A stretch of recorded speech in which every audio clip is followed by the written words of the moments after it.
नमस्कार दोस्तों, आज हम पढ़ेंगे गुज्जर प्रतिहार वंश जो एमपीपीएससी प्रीलिम्स और मेंस की दृष्टि से इम्पोर्टेंट है। तो देखते हैं हम गुज्जर प्रतिहार वंश।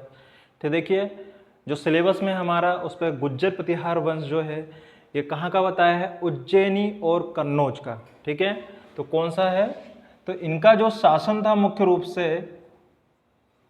ठीक है, कहाँ था, उज्जैनी और कन्नौज क्षेत्र पे। ठीक है, तो उज्जैन और कन्नौज के गुज्जर प्रतिहार शासक। ठीक है, तो उज्जैन और कन्नौज, तो कन्नौज उत्तर प्रदेश में था, उज्जैन मध्य प्रदेश में था। ठीक है, तो गुज्जर प्रतिहार जो वंश है इसके जो संस्थापक कौन है, ठीक है, तो इसके संस्थापक कौन है, हरिश्चंद्र। ठीक है, तो गुज्जर प्रतिहार वंश के जो शासक कौन है, संस्थापक कौन है, तो हरिश्चंद्र। ठीक है, तो हरिश्चंद्र ने क्या हुआ, 6वीं सदी पे, ठीक है, 6वीं सदी में क्या हुआ, गुज्जर प्रतिहार वंश की स्थापना की। तो यदि आपसे पूछा जाएगा कि गुज्जर प्रतिहार वंश के संस्थापक कौन है, तो हरिश्चंद्र, और 6वीं सदी में इन्होंने क्या किया, गुज्जर प्रतिहार राजवंश की स्थापना की। ठीक है, अब हरिश्चंद्र के बाद देखो कि हरिश्चंद्र ने देखो मुख्य रूप से कहाँ शासन किया, मंदसौर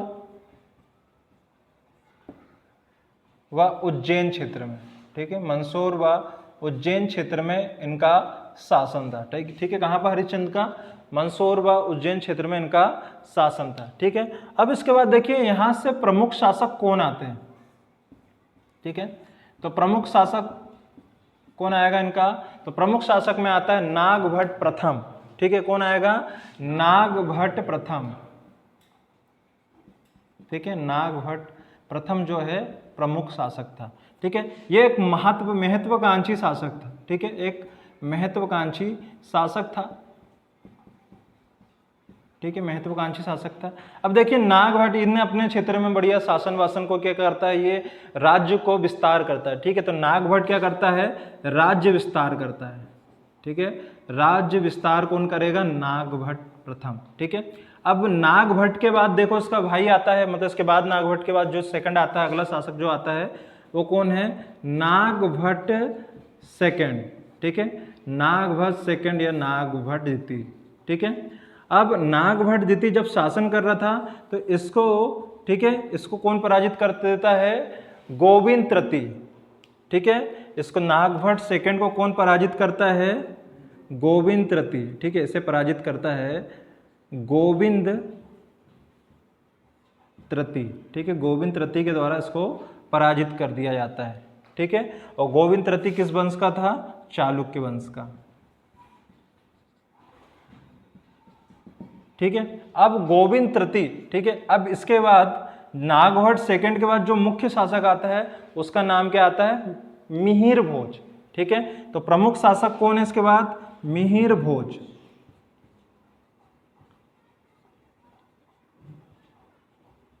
ठीक है, मिहिर भोज जो है प्रमुख शासक था। तो मिहिर भोज जो है देखो उसके कुछ अभिलेख मिले हैं, किसके, मिहिर भोज के। ठीक है, मिहिर भोज के कुछ अभिलेख प्राप्त हुए हैं। ठीक है, तो मिहिर भोज के 3 अभिलेख मिले हैं, कौन कौन से, केहला, ठीक है, दूसरा कौन सा था, जयपुर, तीसरा ऊना। ठीक है, ऊना ताम्रपत्र। तो मिहिर भोज जो है एक, यदि हम देखा जाए तो गुज्जर प्रतिहार वंश का सबसे ताकतवर शासक था। ठीक है, ये एक महान शासक था इस वंश का। इसके 3 अभिलेख मिले, तो केहला अभिलेख, इससे बताया है कि कलचुरी जो है इसके अधीन थे। ठीक है, कलचुरी जो है, कलचुरी वंश इसके अधीन थे। ठीक है, कलचुरी वंश इसके अधीन था। ठीक है, दूसरा जयपुर से जो अभिलेख मिला हुआ है, ठीक है, जयपुर से जो अभिलेख मिला हुआ है उस पर यह बताया गया है कि जो है पंजाब क्षेत्र तक के इसका शासन था, पंजाब तक इसका शासन था। ठीक है, और ऊना ताम्रपत्र में क्या लिखा हुआ है कि जो काठियावाड़ का शासक इसका सामंत था। ठीक है, काठियावाड़ कहाँ पड़ता है, काठियावाड़ गुजरात में। ठीक है, तो काठियावाड़ का शासक इसका ताम्रपत्र था। ठीक है, तो इस प्रकार से देखिए कि कौन आता है, मिहिर भोज। ठीक है, और मिहिर भोज जो है इस वंश का सबसे शक्तिशाली शासक था। इसके 3 अभिलेख प्राप्त हुए। तो इस अभिलेख में बताता है कि केहला, जयपुर और ऊना ताम्रपत्र कलचुरी वंश जो है इसके अधीन था। पंजाब तक इसका शासन था। जयपुर अभिलेख से पता चलता है। ऊना ताम्रपत्र में ये बताता है कि काठियावाड़ का शासक जो है इसका सामंत था। ठीक है, इसका क्या था, सामंत था। ठीक है, ताम्रपत्र लिख दिया हूं मैंने, सॉरी। ठीक है, इसका सामंत था। ठीक है, तो ये इसके बारे में जानकारी मिलती है, इसको नोट कर लीजिए। देखा कि जो मिहिर भोज है इस वंश का शक्तिशाली शासक था। ठीक है, शक्तिशाली शासक था और इसके 3 अभिलेख मिले हुए, केहला, जयपुर और ऊना। ठीक है, ऊना ताम्रपत्र मिला हुआ है, जिससे यह बताया गया है कि केहला अभिलेख में कलचुरी वंश इसके अधीन था। जयपुर में पंजाब तथा इसका शासन था। ऊना ताम्रपत्र में काठियावाड़ जो शासक जो है इसका सामंत था। काठियावाड़ का जो शासक जो था इसका सामंत था। ठीक है, और इसी के समय पर, ठीक है, इसी के समय पर 851 ईस्वी में कौन आया था, सुलेमान। ठीक है, सुलेमान जो है यात्री जो है, सुलेमान नामक जो अरबी यात्री है, ठीक है, किसके समय पर आया था, मिहिर भोज के समय पर आया था। और ये कहाँ का था, अरबी यात्री। ठीक है, अरबी। ठीक है, तो सुलेमान इसके समय पर आया था। ठीक है, मिहिर भोज के समय पर। अब मिहिर भोज के बाद कौन आता है, महेंद्रपाल। ठीक है, महेंद्रपाल। अब महेंद्रपाल ने जो है इनके समय पर, ठीक है, एक दरबारी कवि था।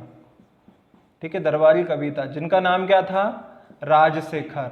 ठीक है, और राजशेखर ने कौन सी पुस्तक लिखी है, ठीक है, कर्पूर मंजरी। ठीक है, और बाल रामायण। ठीक है, तो महेंद्रपाल के बाद कौन आता है, महिपाल। ठीक है, मतलब अगला जो इम्पोर्टेंट जो शासक है उसका नाम क्या था, महिपाल। और महिपाल जो है कहाँ पर शासन कर रहा था, कन्नौज पर शासन कर रहा था। ठीक है, कन्नौज पर शासन कर रहा था कौन, महिपाल। अब कन्नौज जो है कहाँ स्थित है, उत्तर प्रदेश में, आपको पता है। ठीक है, उत्तर प्रदेश में। और ये किस क्षेत्र में है, गंगा यमुना दोहाब क्षेत्र पर है। ठीक है, गंगा यमुना दोहाब क्षेत्र पे। तो ये कृषि के दृष्टि से क्या है, इम्पोर्टेंट है, मुख्य। ठीक है, जिसके कारण यहाँ पर क्या होता है, इसे पाने के लिए पूरे उत्तर भारत में क्या होता है, संघर्ष होता है। तो यहाँ पर क्या होता है, त्रिकोणीय संघर्ष होता है। ठीक है, तो त्रिकोणीय संघर्ष। ठीक है, तो त्रिकोणीय संघर्ष किसको लिए होता है, कन्नौज को लेकर, जिसपे कौन होते हैं, इंद्रत्रति। ठीक है, ये कौन थे, चालुक्य शासक। ठीक है, और पाल वंश। ठीक है, पाल वंश। तो चालुक्य, पाल और गुज्जर प्रतिहार, ठीक है, ये तीनों ने मिलकर, ठीक है, किसके लिए संघर्ष किया, कन्नौज के लिए। ठीक है, तो यह संघर्ष काफी समय तक के चलते रहा। ठीक है, अब महिपाल के समय पर, ठीक है, कौन आया था, अल मसूदी। ठीक है, तो एक यात्री आया था इनके समय पर, अल मसूदी, महिपाल के समय पर आया था। ठीक है, अब इसके बाद देखो अंतिम जो शासक आता है उसका नाम क्या था, देखो ये इनके बाद देवपाल भी आता है। ठीक है, देवपाल और राजपाल नाम के 2 शासक आते हैं। ठीक है, अब ये देवपाल की जो है, देवपाल को कौन पराजित कर देता है, यशो बर्मन। ठीक है, तो देवपाल जो है, देवपाल को कौन पराजित करता है, यशो बर्मन पराजित कर देता है। और क्या प्राप्त कर लेता है इनसे, बैकुंठ की मूर्ति। मतलब यदि हम देखें कि जो देवपाल नाम का जो शासक था, ठीक है, जो गुज्जर प्रतिहार वंश का जो शासक था देवपाल, ठीक है, इसको जो है यशो बर्मन, ठीक है, यशो बर्मन जो किस वंश के थे, चंदेल वंश के थे, ये क्या कर देते हैं, पराजित कर देते हैं। ठीक है, और इनसे जो है बैकुंठ की मूर्ति, ठीक है, बैकुंठ की जो विष्णु भगवान की मूर्ति थी, ठीक है, उसको प्राप्त करके, ठीक है, कहाँ पर स्थापित कर देते हैं, खजुराहो में। ठीक है, खजुराहो में स्थापित कर देते हैं। और कौन से मंदिर पर करते हैं, तो लक्ष्मण मंदिर पर। ठीक है, खजुराहो पे, लक्ष्मण मंदिर पे। अब देवपाल के बाद कौन आया, राज्यपाल। ठीक है, अब जब राज्यपाल जब शासन कर रहा था उस समय कौन आता है, ठीक है, महमूद गजनबी, ठीक है। तो महमूद गजनबी ने जब राज्यपाल शासन कर रहा था उस समय कन्नौज पर, ठीक है, कन्नौज पर कौन आक्रमण कर देता है, महमूद गजनबी,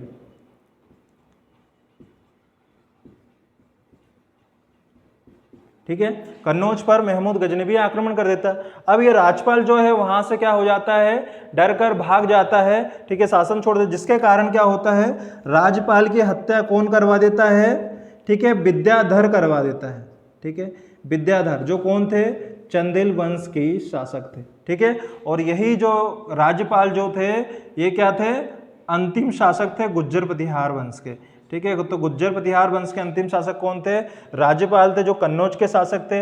इनके समय पर ही महमूद गजनबी ने कन्नौज पर आक्रमण किया, जिससे ये पराजित होकर भाग जाते हैं और बाद में राज्यपाल की हत्या विद्याधर के द्वारा कर दी जाती है, ठीक है। और वो कौन करता है, अर्जुन के द्वारा की जाती है। और जो अर्जुन जो है किस वंश का था, कछवाघात वंश का था, जो दुबकुंड के अर्जुन वंश, ठीक है। तो ये जो है आपका गुज्जर प्रतिहार वंश भी यहीं पर समाप्त होता है, ठीक है। तो धन्यवाद।